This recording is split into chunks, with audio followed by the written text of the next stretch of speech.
మీరు ఇప్పటికి సేమ్ అదే ఇంట్లో ఉంటున్నారా? అది కొంచెం మార్చాను. ఓ ఇల్లు కట్టుకున్నాం. అంటే నా జీవన శైలి మారలేదు.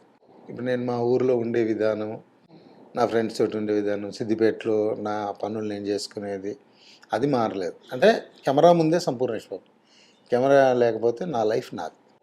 అంటే అది అలా ఉండడం అది గొప్పదా ఏంటని నాకు తెలియదు, కానీ నా లైఫ్లో నేను బాగున్నాను నేను ఫీల్ అవుతాను. అంటే నేను అనుకుంటే మనం ఏది అనుకుంటే అదే నిజం. అవతల వాళ్ళకి ఇబ్బంది కలగకపోతే సరిపోద్ది అనేది నా థాట్. నేనున్నదే నా దేశం, నేను లేనిది శ్మశానంతో సమానం అన్నట్టు సార్.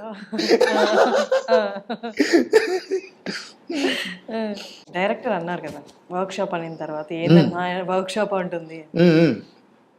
ఆ మాట 10 ఏళ్ళ ఎక్స్పీరియన్స్ ఇచ్చిన కాన్ఫిడెన్సా నేను హీరో అయిపోయాను అన్న